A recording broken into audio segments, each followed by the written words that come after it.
अकारण करना वर्णालय भक्तवांछा कल्पतरु आनंद कंद सच्चिदानंद परम पिता परमात्मा के पावन चरणों में बार बार प्रणाम करते हैं।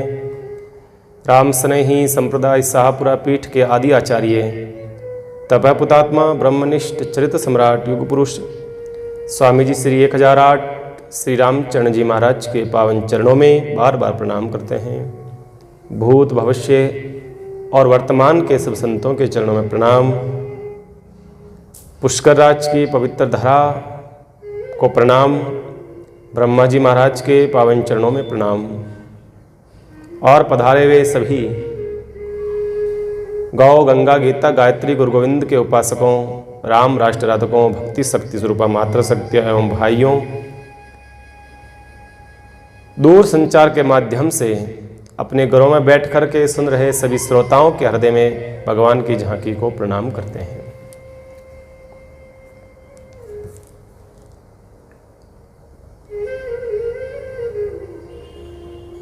चतुर्मास 2021 के अंतर्गत चल रही कथा में हम सब लोग अपने जीवन को धन्य बनाने की चेष्टा कर रहे हैं।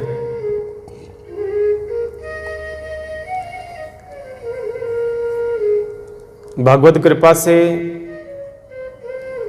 किसी जन्मों के पुण्य उदय हुए उसके परिणाम स्वरूप हम सबको सत्संग का बड़ा ही सुंदर शुभ अवसर प्राप्त हुआ है। इस अवसर को हम किस प्रकार से सार्थक करें, ये हमारे ऊपर निर्भर करता है। अपने जीवन को सार्थक बनाने के लिए सत्संग से बढ़कर के कोई साधन नहीं है मेरे बंधुओं। इस कलिकाल के लिए संजीवन बूटी है मानो ये सत्संग। सत्संग जहां से भी मिलता हो उसको लूट लेना चाहिए।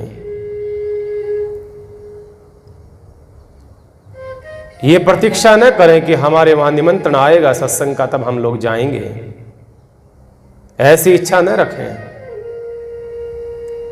सत्संग जहां भी हो रहा है, जितना हो रहा है उतना ही आप लोग उसका लाभ ले सकते हैं।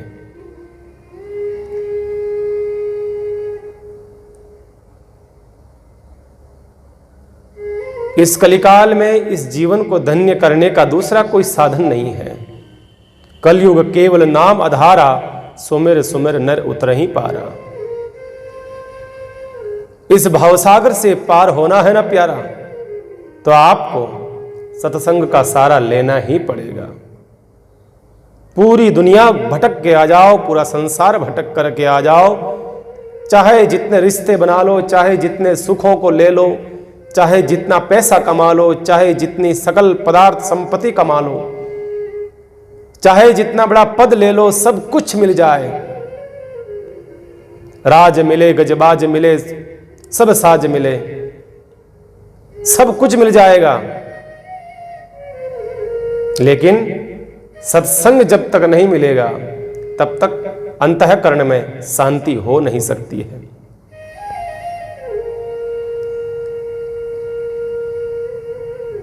जब तक इंसान अंदर से शांत नहीं होगा तब तक वो सुखी नहीं रह सकता है। अपने अंतःकरण की शांति हर कोई चाहता है, चाहे इस धरती पे कोई सा भी व्यक्ति हो, कोई सा भी क्यों ना हो, वो शांति, आंतरिक शांति आखिर में चाहेगा। पूरी दुनिया भटक करके आने के बाद में वो यही कहेगा, भाई शांति चाहिए, परेशान हो गया हूं मैं। शांति की आशा करता है फिर वो व्यक्ति। इसलिए संत तो ये कहते हैं, तुम्हें कहां जाने की आवश्यकता है, क्या करने की, जितना मिला है ना उसमें संतुष्ट हो जाओ। पहला तो सुखी रहने का राज ये है प्यारे, जितना मिला है जीवन में उसमें संतुष्ट होना सीख जाओ, बस पहला। दूसरा, इस संसार में क्या हो रहा है, मेरे बारे में कौन क्या सोच रहा है, कौन कहां जा रहा है, कौन कितना कमा रहा है, किसके वहां क्या चल रहा है, इन चीजों से छुटकारा प्राप्त कर लो। दूसरा, सुखी होने का ये राज है। देखो, जितने अनजान बने रहोगे ना, उतने ही सुखी रहोगे। व्यक्ति जितना अनजान रहेगा बातों से, चीजों से, वस्तुओं से, दूसरों से, उतना सुखी रहेगा।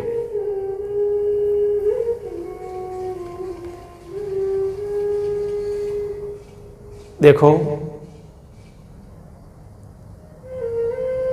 व्यक्ति का जो निज स्वरूप है, इस जीव का निज स्वरूप कहते हैं ना जिसको, वो है शांति। जो गुण सूत्र है हमारा, गुण जो है वो है शांति। पानी को कितना भी गर्म कर दो आप, उबाल दो आप, कितना भी उबाल दो, आखिर में उसका गुण धर्म क्या है? बोलिए ना, ठंडा होना। ठंडा होगा। आप चाहे कितना भी गर्म कर दीजिए, उसका गुण सूत्र है ठंडा होना, वो होके रहेगा। अग्नि का गुण सूत्र है जलाना, वो जलाएगी। चाहे आप कोई सी भी अग्नि ले लो, चाहे दीपक वाली अग्नि ले लो, चाहे माचिस की ले लो, चाहे गैस चूल्हे की ले लो, चाहे उस चूल्हे की ले लो, अग्नि कोई सी भी ले लो, उसका गुण सूत्र है कहीं पर भी हाथ डालोगे, कुछ वस्तु डालोगे, जलाना, वो है। ऐसे भी भगवान ने इस मानव को बनाया है ना, उसका भी गुण सूत्र है शांति। आखिर में भटक करके वो यही कहेगा, अब शांति चाहिए और कुछ नहीं चाहिए, शांति। देखिए, बड़े बड़े शहरों में भारत की तो अब धीरे धीरे स्थिति होने लगी है, पर भारत के बाहर भी, विदेशों के अंदर जगह जगह योग शिविर खोले जाते हैं, मेडिटेशन सेंटर खोले जाते हैं। क्यों भाई? क्योंकि इंसान इतना अशांत हो गया है, इतना परेशान हो गया है कि उसको क्षणिक शांति चाहिए। क्षणिक घर में रहता है, बीवी बच्चों के बीच में शांति नहीं मिल पाती है, बात होती रहती है, अशांत होता है। इसलिए जगह जगह मेडिटेशन सेंटर बनाए हुए हैं, वहां जाकर के घंटा, आधा घंटा, 2 घंटे वो शांति से जीवन जीना चाहता है। देखिए आप, हमारे लिए संतों ने कितनी अच्छी परंपरा करी है। कहीं मेडिटेशन सेंटर में मत जाओ, सबसे बड़ा मेडिटेशन सेंटर है तो आपका सत्संग है, भगवत कथा है, भक्तों का चरित्र है। किसी मंदिर में चले जाओ, किसी महापुरुष के पास में चले जाओ, किसी फकीर के पास पहुंच जाओ, स्वतः शांति मिलने लगेगी इस जीव को। मीरा का अद्भुत चरित्र सुन लो।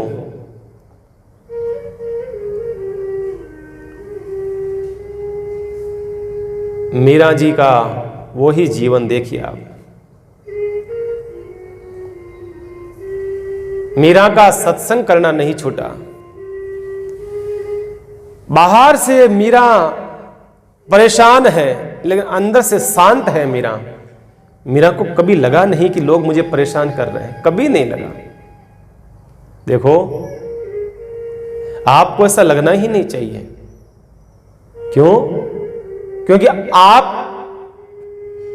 देह हो, नहीं हो, देही हो। आप अपने आप को बाहर से शून्य मान लोगे कि मैं कुछ नहीं हूं, तो आदमी सुखी रहेगा।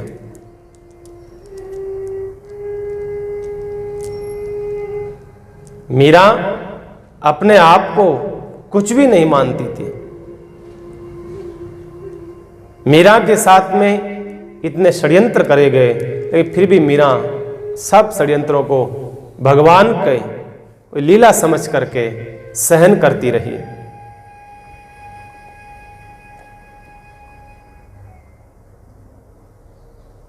इसलिए ऐसे भक्तों के चरित्र जो है जीवन में हमारे दुखों को कम करते हैं। जब व्यक्ति टूटने लगता है, ऐसे प्रसंगों को सुनने से उसको थोड़ी ताकत मिल जाती है, थोड़ा संबल मिलता है। इसलिए बैठ करके जरा ऐसे प्रसंगों को गौर से सुनो, ध्यान से सुनो। राणा विक्रम ने बहुत समझाया मीराबाई को, मीराबाई ये जो है ना बाबाओं का, संतों का साथ छोड़ दो, सुखी हो जाओगे। ये हमारी जो परंपरा है, कुल की मर्यादा है, उसके ऊपर आप दाग लगा रहे हैं, दब्बा लग रहा है। देखो, अनीति करने वाला होता है ना, वो सही रास्ते को भी गलत बताएगा, क्योंकि हर अवगुणी व्यक्ति चाहता है कि सारे अवगुणी बने, गुणी चाहता है सब गुणी बने, संत चाहता है सब संत बने, दुष्ट चाहता है सब दुष्ट बने। भाई ये तो है ना, अपनी पार्टी का सपोर्ट कौन नहीं करना चाहेगा? अपनी जिसकी अपनी पार्टी होती है वो यही चाहेगा ना, भाई तू मेरी पार्टी में आ जा। उस पार्टी में कुछ नहीं पड़ा, उसमें क्या करेगा? हमारे साथ में आ जा। हर व्यक्ति अपनी पार्टी को बढ़ाने का प्रयास करेगा। संत चाहते हैं कि पूरा संसार संत बन जाए, मतलब संत का मतलब बाबा जी नहीं, उनका मन रंग जाए भक्ति के अंदर। दुष्ट चाहता है कि मेरे साथ में ही वो रहे और मेरे जो अवगुण हैं वो उन अवगुणों को वो अपनाए। ध्यान रखिएगा, राणा विक्रम ने इतना प्रयास करा, मीरा जी को कहा, मीरा जी संतों का संग छोड़ दो, आप ये संतों का संग करने से जो है ना हमारा चित्तौड़ जो है लाजे मर रहा है, शर्म आ रही है। क्यों नाम का, आपके पीहर का नाम बदनाम कर रही हो, क्यों ससुराल का नाम बदनाम कर रही हो? मीरा ने कहा, अगर ऐसे ही नाम बदनाम होता है तो कोई बात नहीं, होने दो। सत्संग करने से अगर नाम बदनाम होता है ना तो होने दो। राज परिवार के सदस्य कहते हैं, उदाबाई कहती है, वो हाडीबाई कहती है, मीरा मीरा साधारो संग, अरे छोड़ो ए लाजे पीहर सासरो चित्तौड़ लाजे रे। अरे मीरा साधारो संग छोड़ो ए लाजे पीहर सासरो चित्तौड़ लाजे रे। चित्तौड़ लाजे रे ओ मेवाड़ लाजे रे, चित्तौड़ लाजे रे ओ मेवाड़ लाजे रे। ओ मीरा साधारो संग छोड़ो ए लाजे पीहर सासरो चित्तौड़ लाजे रे। लाजे पीहर सासरो चित्तौड़ लाजे रे।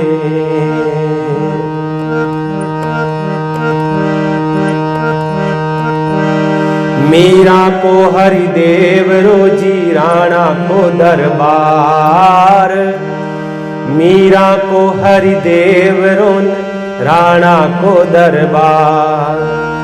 मीरा नाचे प्रेम सूरे, मीरा नाचे प्रेम सूरे, कर 16 श्रृंगार हो, कर 16 श्रृंगार। मीरा साधारो संग छोड़ो ए लाज पीहर सासरो चित्तौड़ लाजे रे। मीरा साधारो संग छोड़ो ए लाज पीहर सासरो चित्तौड़ लाजे रे। साप पिटारो राणो भेजियो देवो मीरा ने जाय। सांप पिटारो राणो भेजियो देवो मीरा ने जाय। खोल पिटारो देख लागी, पोल पिटारो देखन लागी, बन गयो नौसल हार हो, बन गयो नौसर हार मीरा साधारो संग छोड़ो ए लाज भी हर सास रो चित्तौड़ लाजे। मीरा साधारो संग छोड़ो ए लाज भी हर सास रो चित्तौड़ लाजे। विष का प्याला राणा भेजिया देवो मीरा ने जाय। अरे विष का प्याला राणा भेजिया देवो मीरा ने जाय। कर चरणामृत पी गई रे, कर चरणामृत पी गई रे। तुम जानो रघुनाथ हो, तुम जानो रघुनाथ मीरा साधारो संग छोड़ो ए लाज भी हर सास रो चित्तौड़ लाजे। मीरा साधारो संग छोड़ो ए लाज भी हर सास रो चित्तौड़ लाजे रे। मेरा हर की लाडली ने राणो बन को ठोठ। अरे मीरा हर की लाडली ने राणो बन को ठोठ। समझायो पर समझो नहीं रे, समझायो पर समझो नहीं रे। ले जाती बेकूट हो, ले जाती बेकूट मीरा साधारो संग छोड़ो ए लाज भी हर सास रो चित्तौड़ लाजे रे। मीरा साधारो संग छोड़ो ए लाज भी हर सास रो चित्तौड़ लाजे रे। मीरा साधारो संग छोड़ो ए लाज भी हर सास रो चित्तौड़ लाजे रे। चित्तौड़ लाजे रे आओ मेवाड़ लाजे रे। चित्तौड़ लाजे रे ओ मेवाड़ लाजे रे। मीरा साधारो संग छोड़ो ए लाज भी हर सास रो चित्तौड़ लाजे रे। अरे लाज भी हर सास रो चित्तौड़ लाजे। परिवार वाले सारे स्वजन उनके जो हैं वो सब यही कह रहे हैं, मीरा छोड़ दो, इससे क्या हो रहा है, बदनामी हो रही है। मीरा कहती है अगर भगवान का नाम लेने से भी अगर बदनामी होती है तो होने दो, ये बदनामी अच्छी है। परमात्मा का नाम लेते हुए बदनामी होती है तो फिर क्या तकलीफ है। संसार तो यूं ही बदनाम करेगा, यूं ही। मीरा अपने भजन में मस्त है। कल हमने सुना मीरा को राणा विक्रम स्वयं आकर के मीरा के बाल पकड़ लेता है, केस पकड़ लेता है और घसीटता है, आंगन में लेके आ जाता है। पहली बार उस मीराबाई जी को राणा विक्रम ने हाथ लगाया, बहुत पीड़ा हुई अंदर से मीराबाई जी को, लेकिन परमात्मा की इच्छा समझ करके सब सह लिया, सब सह लिया। कहाँ है वो पर पुरुष?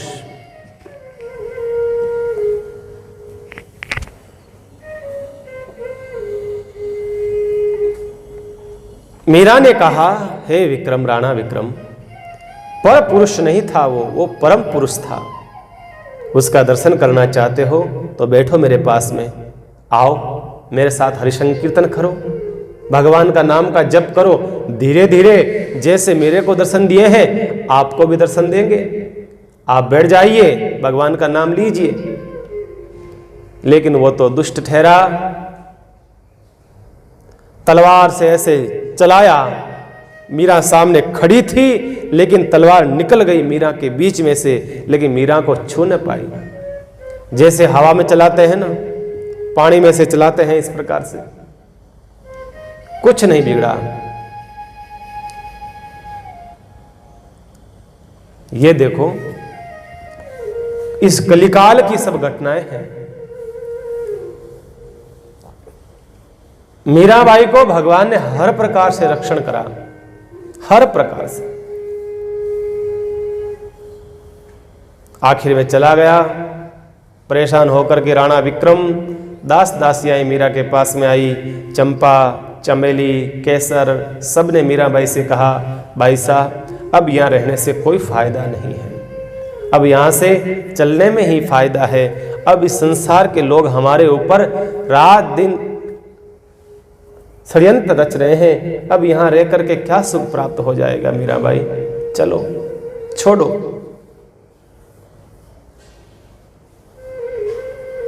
इस प्रकार से मीराबाई ने कहा ठीक है, भगवान की ऐसी ही इच्छा होगी शायद। मीरा ने कहा पर आप कह रही हैं चलो, पर मैं कैसे क्या जाऊं, मुझे जाना चाहिए या नहीं जाना चाहिए, ये फैसला मेरे हाथ में नहीं है, ये मेरे हाथ में कहाँ है, इसका फैसला तो मेरे संत कर सकते हैं। मुझे नहीं पता है कि मुझे यहां रहना चाहिए या नहीं रहना चाहिए।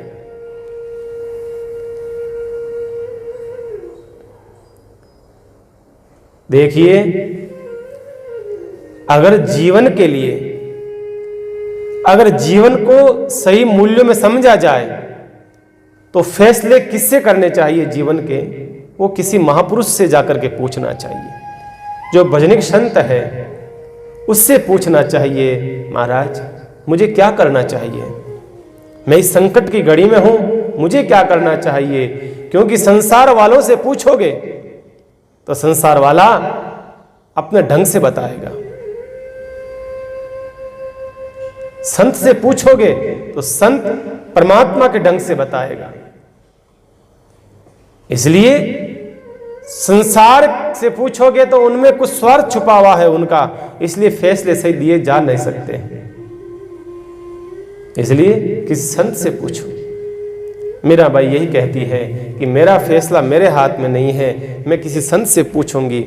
और विचार करा, इस समय इस काल में कौन संत है जो मुझे राह बता सकते हैं, कौन संत महापुरुष हैं जो मेरा रास्ता प्रशस्त कर सकते हैं। विचार आया कि हाँ, इस कलयुग में भी एक बहुत बड़े भगवान के भक्त हैं,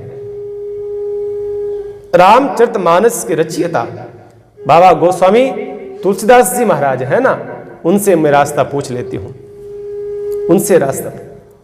देखिए, संत रास्ता बता सकता है, यात्रा आपको करनी होगी। संत अपना कार्य कर देगा, रास्ता बता देगा कि ये सीधा रास्ता वहां तक जाता है, आप चले जाइए। लेकिन यात्रा तो आपको ही करनी होगी। एक कहानी मैं अक्सर कहा करता हूं, इससे भटके हुए संसार में भटका हुआ व्यक्ति को कोई अच्छा राहगीर मिल जाए, उसको रास्ता बता दे, उसका जीवन प्रशस्त कर दे, ऐसा कोई राहगीर मिले। एक बहुत बड़ा किला था, उसका बहुत ऊंची ऊंची दीवारें थी। उसके अंदर एक अंधा व्यक्ति ने प्रवेश किया।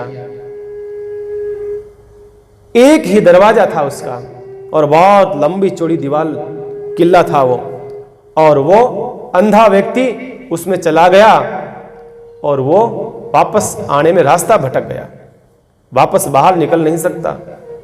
ऐसी स्थिति के अंदर वो परेशान हो गया, विचार करने लगा कि हे परमात्मा, इसका रास्ता कहाँ है, मुझे दिखता नहीं है, इतना लंबा चौड़ा ये किला है, मैं किधर से जाऊं, मुझे बाहर जाना है। भटकता रहा, रास्ता नहीं मिला। इतने में कोई आंखों वाला, किसी सूझ वाले ने उस व्यक्ति को देखा और देखा कि बहुत परेशान हो रहा है। उस व्यक्ति के पास आया और कहा, भाई साहब क्या बात है, क्या हुआ? उस अंधे व्यक्ति ने कहा, भाई साहब भले पधारे आप। कहा कि मैं सवेरे से इस किले में आया हुआ हूं, फंस गया हूं, मुझे बाहर निकलना है, रास्ता पता नहीं है, मुझे दिखाई देता नहीं है, आपकी बड़ी कृपा होगी, जरा आप मेरा रास्ता प्रशस्त कर दीजिए, मुझे रास्ता बता दीजिए आप। उस व्यक्ति ने कहा बिल्कुल, क्यों ना, आइए पधारिए। उस व्यक्ति ने क्या करा, उस व्यक्ति ने अंधे का हाथ पकड़ा और दीवार से टच कर दिया, दीवार पकड़ा दी, कहा ये ध्यान रखना, इस दीवार को टंटोलते टंटोलते जाओ, जहां से दरवाजा आए आप बाहर निकल जाइएगा, ये सीधा रास्ता अब आपका बाहर ही निकलेगा, दीवार छोड़ना मत। कहा नहीं छोड़ेंगे।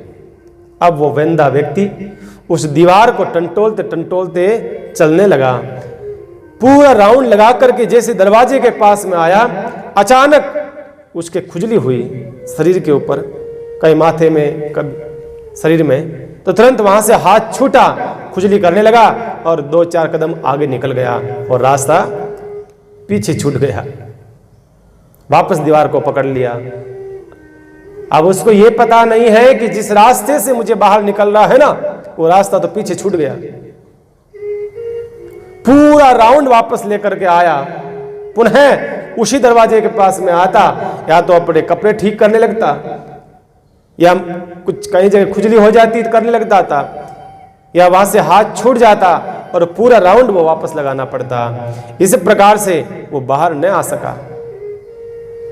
आप कहेंगे पागल था वो, आप यही कहेंगे ना, मूर्ख था वो व्यक्ति, रास्ता बार बार चूक रहा था, बार बार भटक रहा था। ध्यान रखिएगा प्यारे, वो आदमी और कोई नहीं था, हम और आप ही है वो आदमी, और कोई नहीं था।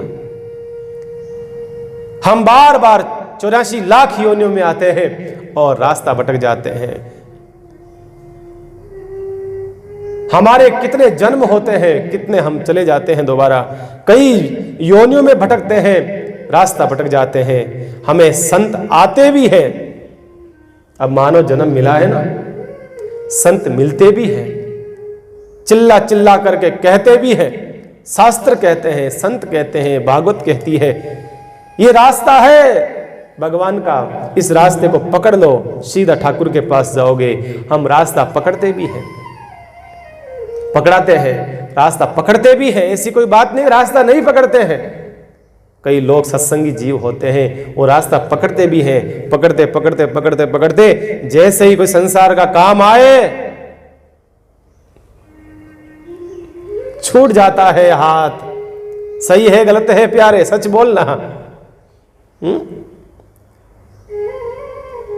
हमने विचार कर लिया कि पुष्कर में भगतमाल की कथा, मीराबाई जी का चरित्र, राम कथाएं चल रही है, रोज हम 1 घंटा सुनेंगे। आपने घर बैठे संकल्प ले लिया कि 3 महीने तक हम कथा को नहीं छोड़ेंगे। महाराज जी कथा कर रहे हैं, हम लोग श्रवण करेंगे।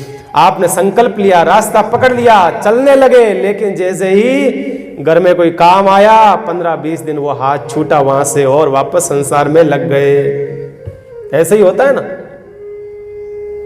बताइए। ये हम ही हैं, ये संसार के लोग हैं। जैसे ही हमने विचार करा कि चलो पुष्कर चलते हैं, सुनिएगा, चलो पुष्कर चलते हैं, पुष्कर जैसा दिव्य तीर्थ गुरु का दर्शन करेंगे, उस सरोवर में स्नान करेंगे, हैं, गुरु जी के पास में जाएंगे, सत्संग श्रवण करेंगे, दर्शन करेंगे गुरुदेव का। आपके मन में घर बैठे विचार आया,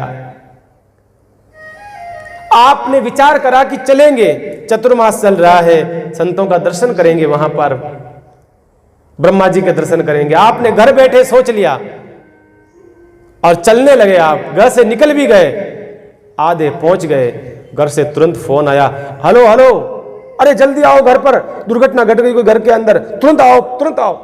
ये लो साहब, ड्राइवर से कहोगे भैया गाड़ी वापस राउंड कर, वापस चल, गाड़ी को वापस ले चल। बताइए, जैसे ही पहुंचने वाले थे हाथ छूट गया और वापस चले गए संसार में। ये हम सब की दशा है भाई। संत जो रास्ता बताते हैं ना, उस रास्ते को मत छोड़ो। रविदास जी ने जो रास्ता बताया था मीरा को, मीरा ने छोड़ा, नहीं छोड़ा। मतंग ऋषि ने जो रास्ता बताया सबरी को छोड़ा, नहीं छोड़ा। भक्तों को जो रास्ता बताया संतों ने वो छोड़ा कभी नहीं, इसलिए नहीं छोड़ा। उसके परिणाम स्वरूप आज हम उनकी गाथा गा रहे हैं, आज उनके नाम से हम पार हो जाएंगे। संतों ने जो रास्ता पकड़ा दिया है ना इस जीव को, वो छोड़िएगा मत प्यारे, क्योंकि संतों ने ये रास्ता बड़ी कठिनता से प्राप्त किया है और आप लोगों को बड़े सहज से वो रास्ता बताया है। इसलिए भैया ये रास्ता हमें बड़ा सरलता से मिला है, यूं समझिएगा, यूं समझिए। देखिए एक भयंकर रास्ता है, एक उदाहरण दे रहा हूं मैं आपको। एक खतरनाक रास्ता है, उसके ऊपर कंकर हैं, पत्थर हैं, कांटे हैं, कांच है, मतलब चलना बड़ा खतरनाक काम है उस रास्ते से। एक व्यक्ति सोच लेता है नहीं मैं इस रास्ते से जाऊंगा साफ करके, कैसा भी हो साफ करता हुआ जाऊंगा मैं, और वह व्यक्ति उस रास्ते पर चलता है। जैसे जैसे कंकर पत्थर आएंगे हटाता जाएगा, कांच आएगा हटाता जाएगा, कांटे आएंगे हटाता जाएगा। ऐसा करते करते वो रास्ता पूरा पार कर लेगा। अब वो व्यक्ति चला गया, अब उस रास्ते के ऊपर वो साफ करके चला गया कंप्लीटली। अब उस रास्ते पर कोई भी जा सकता है ना। आप ये कहेंगे फिर तो अब कोई भी जा सकता है। पहले जो व्यक्ति चला था उसने बड़ी समस्याओं का सामना करा था, अब वो रास्ता सरल हो गया है, अब आराम से जाया जा सकता है। बस यही उदाहरण इस बात देना चाहता हूं कि मीरा, कबीर, रैदास, पीपा, स्वामी रामचरण महाराज जिस रास्ते से चले थे ना, वो रास्ता बड़ा खतरनाक था। कांटे थे, कंकर थे, पत्थर थे, लोगों की गालियां थी, लोगों का अपमान था, लोगों के पत्थर फेंकते थे लोग उस रास्ते पर, फिर भी चलते बने और वहां जाकर के पहुंच करके हम लोगों को कहते हैं प्यारे तुम भी आ जाओ, हम सारी घटना आपको बता देते हैं। ये समस्याएं आएगी लेकिन आते रहना, डरना मत। बताइए संतों ने वो रास्ता इतना सरलता से हमारे को दे दिया, फिर भी हम यात्रा न करें तो भाई फिर हम तो नमक हराम हो गए ना। जिस देह को परमात्मा ने हमें दिया है, बख्शीश किया है, जिस देह को, जिस शरीर को परमात्मा ने हमें दिया है ना, गर्भ कोल काठा किया जीव दान दे मुझ। इस गर्भ के अंदर जब जीव था तब बड़ी याचना करता था, हे प्रभु एक बार मुझे प्लीज वंस मोर मुझे बाहर जाने दे। गर्भ में प्रार्थना करता था ये जीव, एक बार मुझे बाहर जाने दे। और वचन वादा प्रोमिस सब किया था, जैसे ही बाहर आया सब भूल गया। हम नमक हराम हो गए हैं, जिसका द्वारा दी हुई देह उसको ही समर्पित नहीं करते हैं, इस संसार की सेवा में लगा देते हैं। ये तो नमक हरामपना हो गया ना, वो भी परमात्मा के साथ में, वो भी ठाकुर के साथ में। ऐसा मत करो ना, ऐसा मत करो भाई। धोखा अपने आप से हो रहा है, धोखा अपने ठाकुर से हो रहा है। जो वचन और वादा किया ना, निभाना तो पड़ेगा। हम गाना गाते हैं ना, वादा किया तो निभाना पड़ेगा। जो वादा किया है ना वो निभाना तो पड़ेगा। देखो अभी ये तो परमात्मा है तो दया कर रहा आप लोगों पर, ये तो ठाकुर है, इसलिए भगवान का एक नाम है करुणा निधान, भगवान का एक नाम है दयालु, भगवान का एक नाम है कृपालु। भगवान दया करता है, कृपा करता है, छोड़ देता है जीव को बार बार, चल कोई बात। ध्यान रखिएगा